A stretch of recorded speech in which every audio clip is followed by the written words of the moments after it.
I'm going to share the first lesson of the sovereignty course, declaring your political status. Just the first lesson.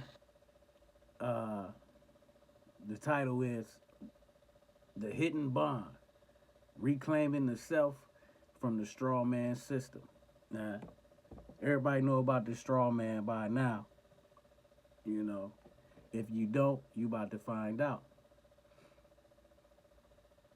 The objective is to uncover the concealed systems of commercial enslavement through the birth certificate, straw man fiction, and Sesta KV trusts, and to understand the process of lawfully reclaiming one's political status as a sovereign living being of divine origin. The straw man, the legal fiction created in your name. When you were born, your parents unknowingly informed the state that property had been delivered by filling out a birth certificate application. The state then created a legal fiction, a corporation in your name, styled in all capital letters. This all caps name is not you.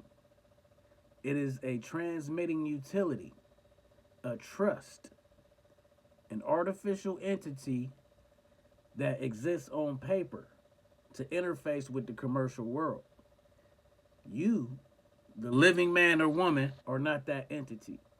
But if you do not rebut the presumption, the system will treat you as if you are. If you do not rebut the presumption, the system will treat you as if you are. Here's a maxim of law: he who does not assert his rights has none. So let's talk about the birth certificate, a receipt for a human bond. The birth certificate is a financial instrument. Once it is filed, it becomes a bond, traded on the open market as collateral for national debt. The United States, functioning as a corporation, not a true government, uses these instruments as part of its debt-based monetary system.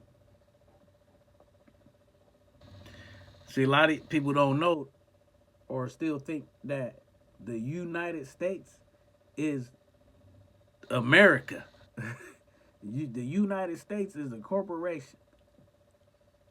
I always say you could get caught up in the corporate show, or you could come out of her, my people. Your birth certificate is indexed and tracked via custom number and used in global securities markets. It's not just a record, it's a claim of ownership by the state over the estate named in your birth name. Let me read that again. It's a claim of ownership by the state over the estate named in your birth name. So everything you getting in that name is theirs. Everything you getting in that name, that's their shit. Unless you transferring everything you own into your own trust and that you administer, it's going to probate. Once you leave here, it's going to probate. And they gonna get it. You might be thinking you gonna pass it down to your future generations, but it's going to probate. It's going to the state, and they gonna get it because it's their shit. Unless you take control over that straw man, which you can do when you declare your political status, when you file a UCC-1. But the hospital, the registrar, and the state act as informants and custodians, funneling your life force energy into to the system through tacit agreements and unrebutted assumptions. Tacit agreement is when you don't say nothing about it.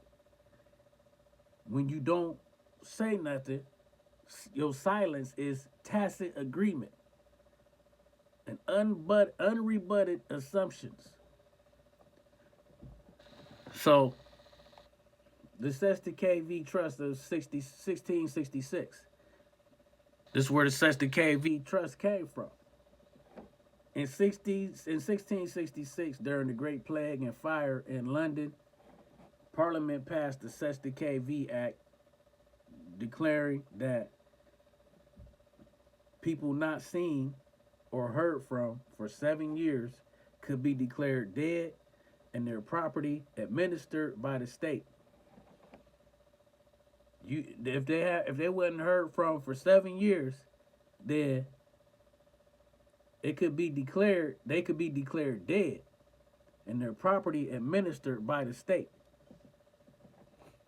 This ancient system still operates in modern form, presuming that you, the living being, are lost at sea. We dealing with, when you dealing with the corporation, the U.S. corporation, you dealing with Admiralty Maritime Law, Admiralty Maritime Jurisdiction.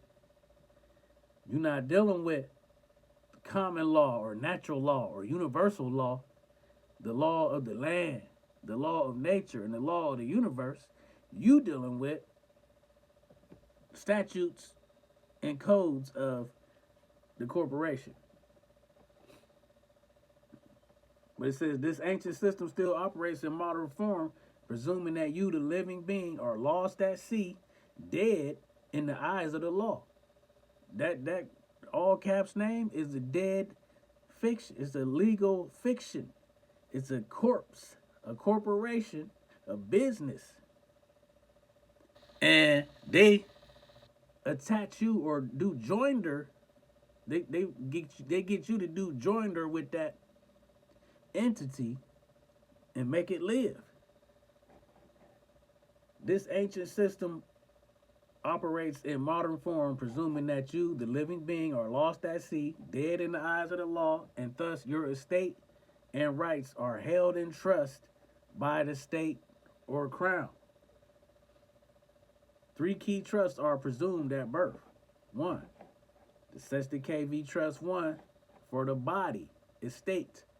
2, Sesta KV Trust 2 for the soul, beneficial interest. Sesta KV Trust 3 for the mind/spirit, name, and intellect. Only through conscious rebuttal and declaration can you reclaim full legal title as executor and beneficiary and remove yourself from the position of ward or debtor. The straw man, the all caps name, is the debtor. The straw man is the debtor. The living man or woman is the creditor. It says only through conscious rebuttal and declaration can you reclaim full legal title as executor and beneficiary and remove yourself from the position of ward or debtor. You have to consciously rebut. You got to come with an affidavit. The 1933 U.S. Bankruptcy and Collateralization of the People. The United States declared bankruptcy in 1933 during the Great Depression. President Franklin D. Roosevelt took the country off the gold standard and confiscated the gold of the private citizens through Executive Order 6102. At that point, the U.S.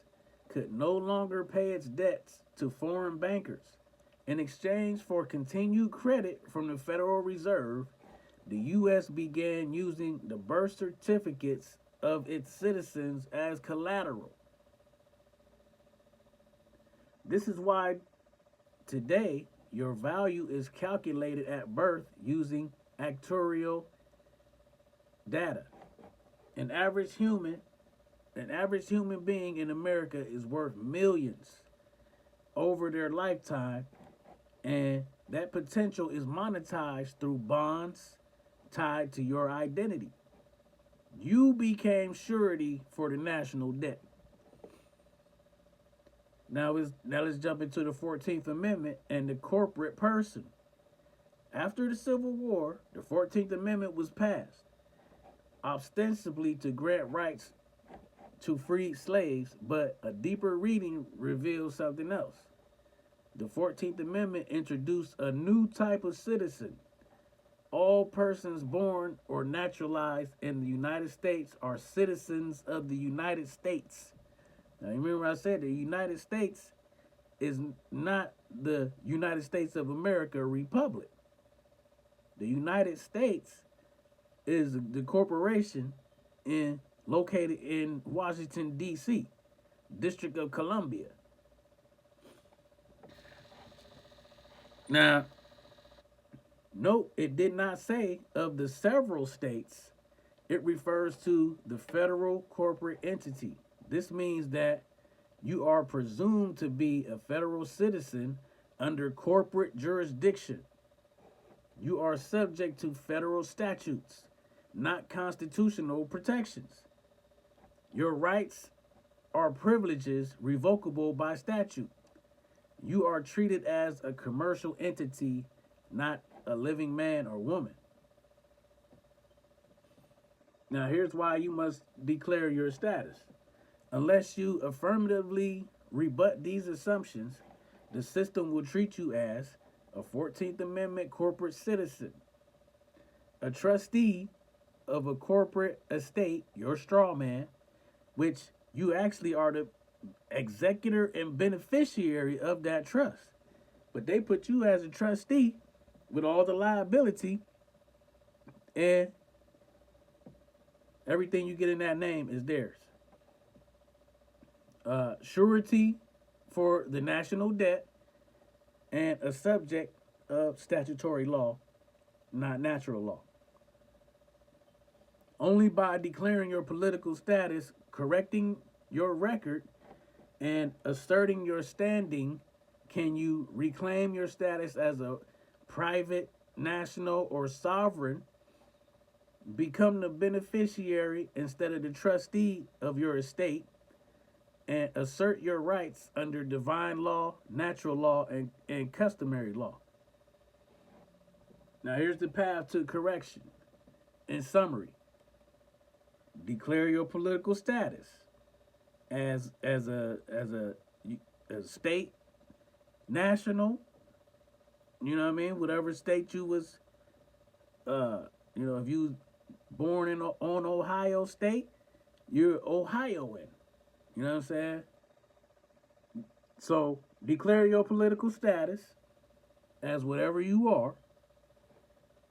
Reclaim your estate via affidavits, UCC filings, trust notices. Record your status at the county recorder, secretary of state, etc. Notify all parties, IRS, Social Security Administration, courts, banks, etc. And live in the private. Operate outside of corporate privileges. Now, lesson 2 goes into the estate and the executor, how to administer your own trust. So, if you would like more information about how to administer your own trust, let me know. Lord Emmanuel, head chief and ruler of simonicanation, spike a star seed, the wheat in the virgin's hand. If you don't know, now you know.